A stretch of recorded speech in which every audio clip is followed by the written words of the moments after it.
To our YouTube channel नौकरी for you. दोस्तों आज हम लोग देखने वाले हैं लूसेंट ऑब्जेक्टिव 2024 की न्यू बुक से पॉलिटी के इम्पोर्टेंट एमसीक्यूज़ को। आज हम लोग मूल अधिकार और राज्य के नीति निर्देशक तत्व के इम्पोर्टेंट एमसीक्यूज़ को देखेंगे। दोस्तों अगर आप हमारे चैनल पर नए हैं तो प्लीज़ हमारे चैनल को सब्सक्राइब करेंगे। अगर आपको हमारी वीडियो पसंद आती है, आपको हेल्पफुल लगती है तो हमारी वीडियोस पर लाइक और कमेंट करना मत भूलिएगा और इसे अपने दोस्तों के साथ जरूर शेयर कीजिएगा। तो चलिए दोस्तों शुरू करते हैं आज की इस वीडियो को।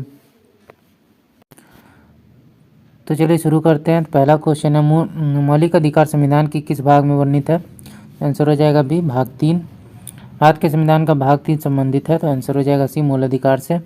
मूल अधिकार को सर्वप्रथम किस देश में संवैधानिक मान्यता प्रदान की गई? तो संयुक्त राज्य अमेरिका। भारतीय नागरिकों के मौलिक अधिकार का वर्णन है तो आंसर हो जाएगा ये अनुच्छेद 12 से 35 तक। डॉक्टर भीमराव अम्बेडकर ने भारतीय संविधान के किस भाग को सर्वाधिक अलौकिक भाग कहा है? तो भाग 3 को। मूल अधिकार मूल कहलाते हैं क्योंकि वह, तो आंसर हो जाएगा मानव के प्राकृतिक और अप्रतिदेय अधिकार है। अगला है भारतीय संविधान के भाग 3 में कुल कितने अनुच्छेदों में मूल अधिकार का वर्णन है? तो 24। प्रारंभ में कितने मौलिक अधिकार दिए गए थे? तो 7। वर्तमान में भारत नागरिकों को कितने मौलिक अधिकार प्राप्त हैं? 6। भारत के संविधान में मौलिक अधिकार हैं तो आंसर हो जाएगा मूल संविधान का हिस्सा थे।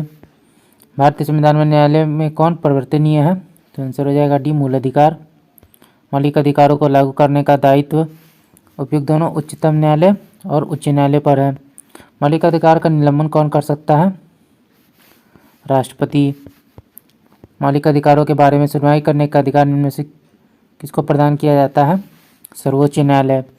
संविधान में उद्घोषित मौलिक अधिकारों में संशोधन किया जा सकता है केवल संसद द्वारा।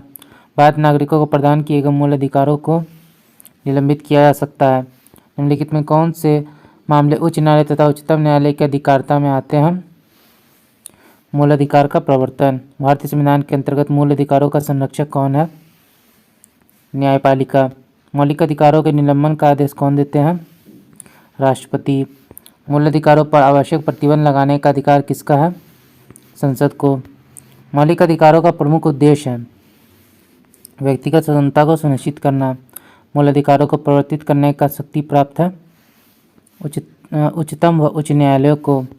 भारतीय संविधान में प्रदत्त मूलभूत अधिकारों को निलंबित करने वाली सत्ता है राष्ट्रपति। भारत में मौलिक अधिकारों के संबंध में निम्न वक्तव्यों पर विचार कीजिए। कौन सा सही है? तो आंसर हो जाएगा 1 और 2। यह राज्यकृति के विरुद्ध एक गारंटी है। यह संविधान के भाग 3 में सूचित है। समानता का अधिकार भारतीय संविधान के किन 5 अनुच्छेदों में दिया गया है? अनुच्छेद 14 से 18। भारतीय संविधान में निम्नलिखित अनुच्छेदों में कौन विधायन सत्ता पर पूर्ण नियंत्रण लगाता है? अनुच्छेद 14। भारतीय संविधान की प्रस्तावना में प्रयुक्त समाजवाद शब्द को निम्नलिखित में से किस अनुच्छेद के साथ मिलाकर पढ़ने से सर्वोच्च न्यायालय को समान कार्य के लिए समान वेतन का मौलिक अधिकार परिभाषित करने की शक्ति प्राप्त हुई है? तो आंसर हो जाएगा सी अनुच्छेद 14, 15 और 16। विधि के सामने समानता का अधिकार है। नागरिक अधिकार। भारतीय संविधान का कौन सा अनुच्छेद छुआछूत उन्मूलन से संबंधित है? अनुच्छेद 17। निम्नलिखित में कौन से भारतीय संविधान के कौन से अनुच्छेद में किसी भी रूप से अस्पृश्यता निषेध के लिए प्रावधान है? अनुच्छेद 17। समानता का अधिकार भारतीयों के लिए सुनिश्चित करता है धार्मिक समानता, आर्थिक समानता, सामाजिक समानता। संविधान के किस अनुच्छेद के प्रावधानों के अंतर्गत भारतीय सरकार द्वारा भारत रत्न, पद्म विभूषण आदि अलंकरण प्रदान किए जाते हैं? अनुच्छेद 18। 1995 में पारित अस्पृश्यता अपराध अधिनियम को वर्तमान में किस नाम से जाना जाता है? सिविल अधिकार संरक्षण अधिनियम। धर्म आदि के आधार पर विभेद का प्रतिषेध एक मूल अधिकार है जिसे किसके अधीन वर्गीकृत किया गया है? समानता का अधिकार। अगला देखते हैं निम्नलिखित अनुच्छेदों में कौन भिन्न वर्ग में आते हैं? तो डी अनुच्छेद 19। भारतीय संविधान में किसमें सर्वोच्च न्यायालय को समान कार्य के लिए समान वेतन का मौलिक अधिकार निगमन करने हेतु सक्षम किया है? तो आंसर हो जाएगा डी संविधान की प्रस्तावना में प्रयुक्त समाजवादी शब्द। ए को संविधान के अनुच्छेद 14 के साथ मिलकर पढ़ना और अनुच्छेद ए को संविधान के अनुच्छेद 16 के साथ मिलकर पढ़ना। चेन्नई राज्य बनाम चंपकम दोहराया राजन मुकदमे में भारतीय सर्वोच्च न्यायालय के निर्णय के परिणाम स्वरूप निम्नलिखित में से किस मौलिक अधिकार को संशोधित किया गया? तो बी भेदभाव के विरुद्ध अधिकार। भारत में समाचार पत्रों का स्वतंत्रता है। स्वतंत्रता संविधान के अनुच्छेद 19(1) क में विशेष रूप से उपबंधित है। भारत का संविधान अस्पष्टता प्रेस की आज़ादी की व्यवस्था नहीं करता, किंतु यह आज़ादी अंतर्निहित है अनुच्छेद 19 क अ में 19 का 1 अ में। स्वतंत्रता के मूल अधिकार में संबंधित संविधान के अनुच्छेद 19 के अंतर्गत कितने प्रकार की स्वतंत्रताएं प्रत्याभूत है? तो आंसर हो जाएगा सी 6। स्वतंत्रता का अधिकार संविधान के किन अनुच्छेदों में वर्णित है? अनुच्छेद 19 से 22। अनुच्छेद 19 में वर्णित स्वतंत्रताएं निम्नलिखित में से किसको प्राप्त है? केवल भारतीय नागरिकों को। भारतीय संविधान का अनुच्छेद 21 निम्नलिखित में से किसके विरुद्ध संरक्षण प्रदान करता है? कार्यपालिका तथा विधायिका दोनों के विरुद्ध। भारत के संविधान का निम्नलिखित में कौन सा अनुच्छेद प्रेस की स्वतंत्रता से संबंधित है? अनुच्छेद 19। निम्नलिखित में नागरिकों का स्वतंत्रता संबंधी सही अधिकार कौन सा है? भाषण तथा विचार में व्यक्ति का भाषण तथा विचार व्यक्त करने की स्वतंत्रता। प्रेस की स्वतंत्रता किस अधिकार में निहित है? तो आंसर हो जाएगा बी, भाषण स्वतंत्रता। निम्नलिखित में कौन मौलिक अधिकार नहीं है? तो सी, हड़ताल पर जाने का अधिकार। भारतीय संविधान का कौन सा अनुच्छेद व्यक्ति की विदेश यात्रा के अधिकार को संरक्षण प्रदान करता है? तो 48 का हमारा आंसर हो जाएगा सी। 21 निम्नलिखित वक्तव्यों पर ध्यान दीजिए, कौन सा इसमें जो है सही है? तो 49 का आंसर हो जाएगा ये 1 और 2। इसमें वाक स्वतंत्रता और व्यक्ति के अधिकार का उल्लंघन होगा। इसमें अंतःकरण और धर्म के अबाध रूप से आचरण और प्रचार करने की स्वतंत्रता के अधिकार का उल्लंघन होगा। निम्नलिखित में किन्हें सर्वोच्च न्यायालय ने मौलिक अधिकार के रूप में मान्यता दी है? तो 50 का हमारा आंसर हो जाएगा डी, आवास का अधिकार, विदेशी यात्रा का अधिकार, सामान्य कार्य के लिए समान वेतन का अधिकार। भारतीय संविधान में प्रदत्त स्वतंत्रता का अधिकार के संबंध में निम्नलिखित में कौन सा सही नहीं है? तो ये भाषण व व्यक्ति की अबाधित स्वतंत्रता। संविधान के किस अनुच्छेदों में शोषण के विरुद्ध अधिकार वर्णित है? अनुच्छेद 23 से 24। मौलिक अधिकारों के अंतर्गत कौन सा अनुच्छेद बच्चों के शोषण से संबंधित है? अनुच्छेद 24। भारत के संविधान के अंतर्गत किस आयु के बालक को किसी खान अथवा अन्य संकट में सेवा में लगाए जाने को प्रतिषेध किया गया है? 14 वर्ष से कम। कारखानों अथवा खानों में कोई व्यक्ति नियुक्त नहीं किया जा सकता जब तक उसकी आयु कम से कम 14 वर्ष हो। भारतीय संविधान के अनुसार किसी भी व्यक्ति को जिसे गिरफ्तार अथवा बंदी किया गया है उसे नज़दीकी मजिस्ट्रेट के समक्ष उपस्थित करना होगा।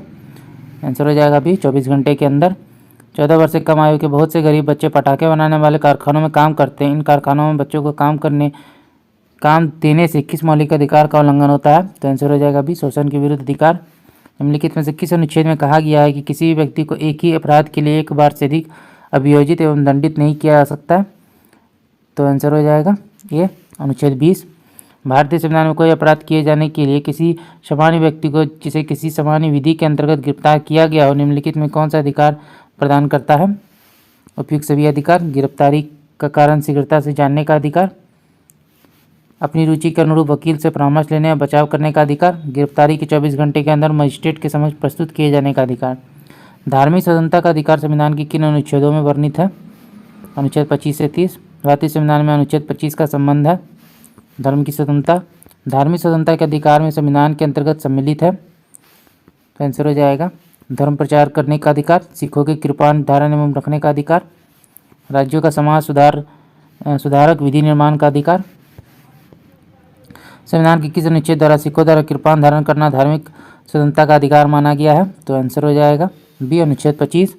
संविधान द्वारा प्रदत्त धार्मिक अधिकारों पर राज्य किन आधारों पर प्रतिबंध लगा सकता है? तो आंसर हो जाएगा स्वास्थ्य, सदाचार और लोक व्यवस्था। अगला देखते हैं संविधान के किन अनुच्छेदों के अंतर्गत अल्पसंख्यकों को अपनी संस्कृति के संरक्षण तथा अपनी पसंद की शिक्षा संस्थाओं की स्थापना और संचालन के अधिकार की जो है मान्यता प्रदान की गई है? तो अनुच्छेद 29 से 30।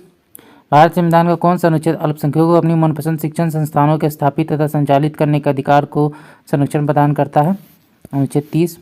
धार्मिक स्वतंत्रता का अधिकार किस अनुच्छेद के द्वारा दिया गया है? तो आंसर हो जाएगा अनुच्छेद 25।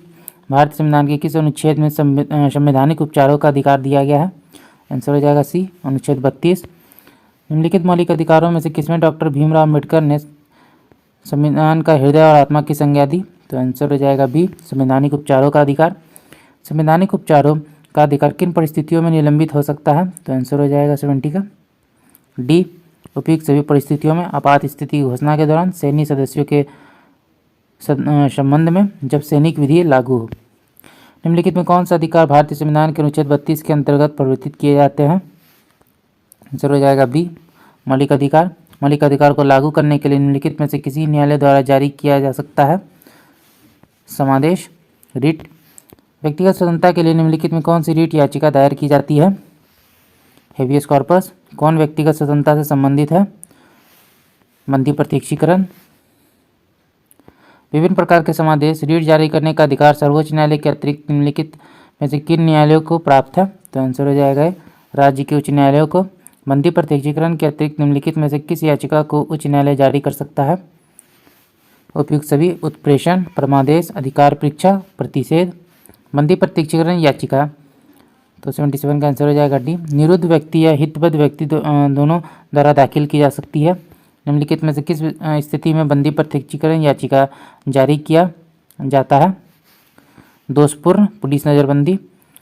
किसी व्यक्ति का अवैध निरोध में के मामले में न्यायालय द्वारा जारीकृत परमादेश इनमें से क्या है? तो आंसर हो जाएगा ये बंदी प्रत्यक्षीकरण। निम्नलिखित में से किस याचिका का शब्द अर्थ होता है हम आदेश देते हैं?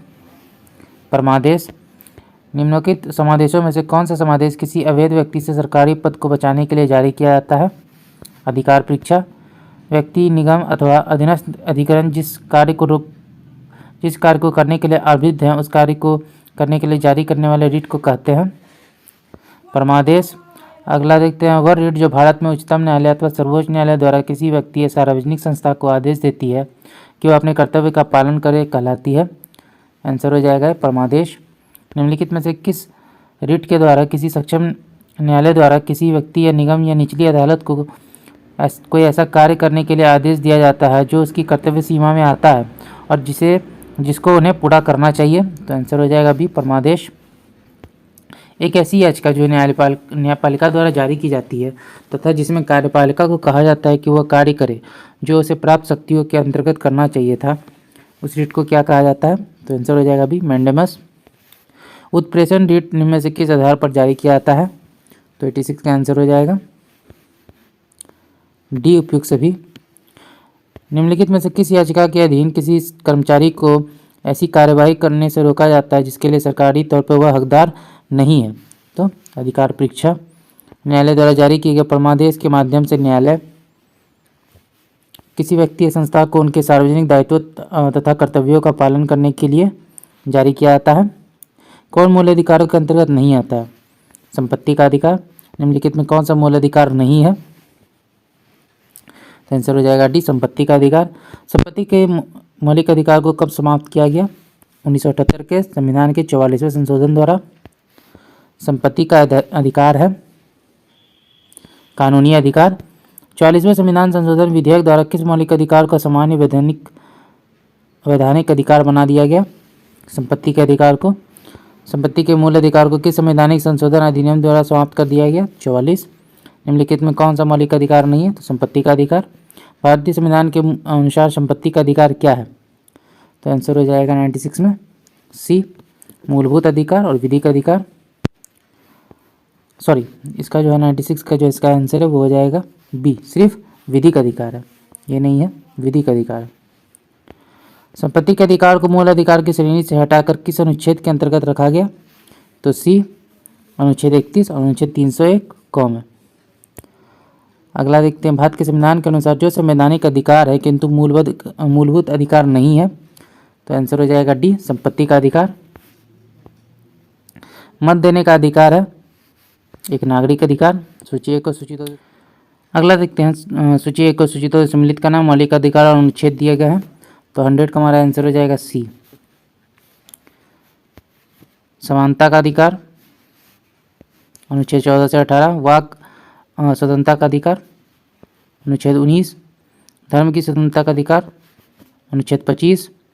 संवैधानिक उपचारों का अधिकार, अनुच्छेद 32। मौलिक अधिकार में कौन सी बात की स्वतंत्रता नहीं है? तो आंसर हो जाएगा ये हड़ताल करने की आज़ादी। किस वाद ने संसद को मौलिक अधिकारों में संशोधन का अधिकार दिया? तो आंसर हो जाएगा ये केशवानंद भारतीवाद। वर्तमान समय भारतीय संविधान के अंतर्गत संपत्ति का अधिकार है एक वैधानिक अधिकार। निम्नलिखित में कौन सा मूल अधिकार विदेशी नागरिकों को प्राप्त नहीं है? अभिव्यक्ति की स्वतंत्रता का अधिकार। 6 वर्ष की आयु से 14 वर्ष की आयु के बीच सभी शिशुओं को शिक्षा का अधिकार है। तो आंसर हो जाएगा बी मूल अधिकार। समानता का अधिकार संविधान के निम्न अनुच्छेदों में से किसके अंतर्गत दिया गया है? तो अनुच्छेद 14, 15 और 16। संविधान के अंतर्गत बंदी प्रत्यक्षीकरण समादेश जारी करने का अधिकार किसमें निहित है? उच्च तथा उच्चतम न्यायालय दोनों में। निम्नलिखित में कौन सा मूल अधिकार नहीं है? तो संपत्ति का अधिकार। भारतीय संविधान का कौन सा अनुच्छेद अस्पृश्यता का उन्मूलन करता है और किसी भी रूप में इसके व्यवहार का निषेध करता है? अनुच्छेद 17। मौलिक अधिकारों को लागू करने के लिए रिट जारी की जाती है उच्चतम न्यायालय द्वारा। किसी अर्ध न्यायिक सार्वजनिक अधिकारी को अपनी अनिवार्य कर्तव्य के लिए मजबूर करने के उद्देश्य से उच्चतम न्यायालय द्वारा जारी की गई रिट है। तो आंसर हो जाएगा भी परमादेश। संविधान के अनुच्छेद 17 और 18 में व्यवस्था है। तो आंसर हो जाएगा सामाजिक समानता का। भारत में उच्चतम न्यायालय ने निम्नलिखित मामलों में से किसमें माना था कि मौलिक अधिकारों में संशोधन नहीं किया जा सकता है? तो गोलकनाथ का मामला। निम्नलिखित में कौन सा मौलिक अधिकार नहीं है? तो आंसर हो जाएगा डी संपत्ति का अधिकार। सूचना का अधिकार किस राज्य में लागू नहीं है? तो आंसर हो जाएगा बी जम्मू एंड कश्मीर। मौलिक अधिकारों में संशोधन करने में कौन सक्षम है? तो आंसर हो जाएगा डी संसद। भारतीय नागरिकों के मौलिक अधिकारों के युक्तियुक्त प्रतिबंधों को आरोपित करने की शक्ति किसके पास है? संसद। किसी कैदी को न्यायालय के समक्ष प्रस्तुत करने के लिए किस रीट की आवश्यकता होती है? तो आंसर हो जाएगा बी बंदी प्रत्यक्षीकरण। अगला देखते हैं राज्य के नीति निर्देशक तत्व। तो सबसे पहला क्वेश्चन है भारतीय संविधान में राज्य के नीति निर्देशक तत्व ग्रहण किए गए। तो आंसर हो जाएगा बी आयरलैंड से। राज्य के नीति निर्देशक तत्वों का उल्लेख भारतीय संविधान के किस भाग में है? तो भाग 4। भारतीय संविधान के किस अनुच्छेद में राज्य के नीति निर्देशक तत्वों का उल्लेख है? अनुच्छेद 36 से 51। संविधान का वह कौन सा भाग जो संविधान के निर्माताओं के मस्तिष्क और उद्देश्यों को प्रतिबिंबित करता है? नीति निर्देशक तत्व। राज्य के नीति निर्देशक तत्व निम्नलिखित में से किन प्रकार के सिद्धांत अंतर्निहित है? उपसमी आर्थिक सिद्धांत, सामाजिक सिद्धांत, प्रशासनिक सिद्धांत। भारतीय संविधान में राज्य के नीति निर्देशक सिद्धांतों को शामिल करने के पीछे मुख्य उद्देश्य क्या था? तो आंसर हो जाएगा ये कल्याणकारी राज्य की स्थापना करना। संविधान में राज्य के नीति निर्देशक तत्वों को शामिल करने के पीछे का उद्देश्य क्या था? सामाजिक आर्थिक लोकतंत्र की स्थापना। निम्नलिखित में से किसने नीति निर्देशक सिद्धांतों को बैंक की सुविधा अनुसार उत्तर देना की चेक कहा? तो आंसर हो जाएगा डी केटी शाह। किस संवैधानिक संशोधन अधिनियम ने राज्य के नीति निर्देशक तत्वों को मौलिक अधिकारों की अपेक्षा अधिक प्रभावशाली बनाया? 42वें संविधान संशोधन अधिनियम 1976। भारतीय संविधान का कौन सा अंग समाजवादी व्यवस्था स्थापित करने की प्रेरणा देता है? नीति निर्देशक तत्व। संविधान में कल्याणकारी राज्य का आदेश दिया जाता है। तो आंसर हो जाएगा सी नीति निर्देशक तत्वों में। नीति निर्देशक सिद्धांत है, वाद्य योग नहीं है। नीति निर्देशक तत्वों के क्रियान्वयन निम्नलिखित में से किस पर निर्भर करता है? सरकार के पास उपलब्ध संसाधनों पर। मूल अधिकार एवं राज्य के नीति निर्देशक तत्व में क्या अंतर है? मूल अधिकार वाद्य योग है जबकि राज्य के नीति निर्देशक तत्व नहीं। मौलिक अधिकार एवं राज्य के नीति निर्देशक तत्वों के विषय में कौन सा कथन सही है? वे एक दूसरे के पूरक है। कल्याणकारी राज्य के निर्देश आदर्श वर्णित है। तो आंसर हो जाएगा ये राज्य के नीति निर्देशक तत्वों में। नीति निर्देशक तत्वों को कार्यान्वित करने के लिए क्या मूल अधिकारों का हनन हो सकता है? तो भी कुछ का। भारत के संविधान में अंतर्राष्ट्रीय सुरक्षा को प्रोत्साहन देना सन्निहित है। तो आंसर हो जाएगा बी राज्य के नीति निर्देशक तत्वों में। समान कार्य के लिए समान वेतन भारत के संविधान में सुनिश्चित किया गया है एक। तो आंसर हो जाएगा डी राज्य के नीति निर्देशक सिद्धांत का अंग है। भारतीय संविधान के निम्नलिखित भागों में से किस एक में न्यायपालिका तथा कार्यपालिका के पार्थक्य का प्रावधान है? तो राज्य के नीति निर्देशक सिद्धांत में। भारतीय संविधान में राज्य के नीति निर्देशक सिद्धांत को किस मुख्य कारण से सम्मिलित किया गया? कल्याणकारी राज्य की स्थापना के लिए। मूलभूत संविधान में कौन से भाग में राज्य लोक कल्याण की संकल्पना सम्मिलित की गई है? तो डी राज्य के नीति निर्देशक तत्व में। संविधान का कौन सा अंश भारत के नागरिकों को आर्थिक न्याय प्रदान करने का संकेत करता है? राज्य के नीति निर्देशक तत्व। अगला देखते हैं निम्नलिखित में कौन सा राज्य नीति का निर्देशक सिद्धांत नहीं है? तो 24 का आंसर हो जाएगा डी, निजी संपत्ति की समाप्ति। राज्य के नीति निर्देशक तत्व नहीं है, तो आंसर हो जाएगा ये वैज्ञानिक मनोभाव का विकास।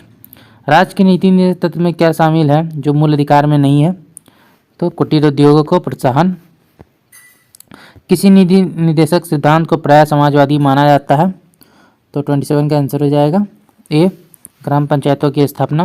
निम्नलिखित निर्देशक सिद्धांतों में से वह सिद्धांत कौन सा है जिसे गांधीवादी सिद्धांत कहा जाता है? स्वशासन के प्रभावी एकलों के रूप में ग्राम पंचायत का संगठन।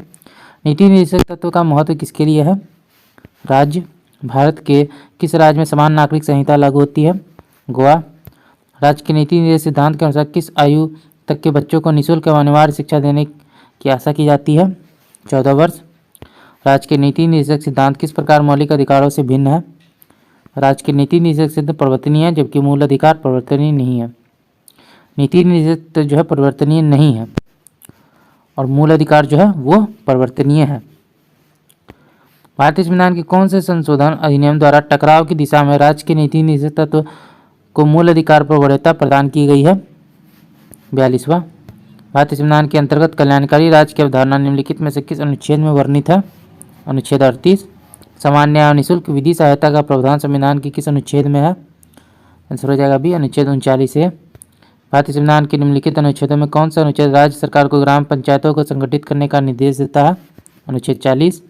भारतीय नागरिकों के लिए एक समान सिविल संहिता प्राप्त करने की बात कही गई है? अनुच्छेद 44 में। अगला, संविधान के किस अनुच्छेद में न्यायपालिका का कार्यपालिका से पृथक्करण का उल्लेख किया गया है? अनुच्छेद 50। राज्य के नीति निर्देशक सिद्धांत इनमें से किस अनुच्छेद का संबंध अंतर्राष्ट्रीय शांति और सुरक्षा से संबंधित है? अनुच्छेद 51। भारतीय संविधान के किस अनुच्छेद द्वारा निम्न दुर्बल वर्गों की शिक्षा संबंधी सुरक्षा प्रदान की गई है? अनुच्छेद 46। काम करने के अधिकार को राज्य के नीति निर्देशक तत्वों में से किस अनुच्छेद के अंतर्गत रखा गया है? अनुच्छेद 41। सूची 1 को सूची 2 से सम्मिलित करना है, तो आंसर हो जाएगा ये अनुच्छेद 40 ग्राम पंचायत का गठन, अनुच्छेद 41 काम करने का अधिकार, अनुच्छेद 44 समान नागरिक संहिता, अनुच्छेद 48 कृषि एवं पशुपालन का गठन। निम्नलिखित में कौन सा राज्य के नीति निर्देशक तत्वों में शामिल है? तो बी, केवल 2। मादक पेयों और स्वास्थ्य के लिए हानिकारक औषधियों के औषधीय प्रयोजनों से भिन्न उपयोग का प्रतिषेध।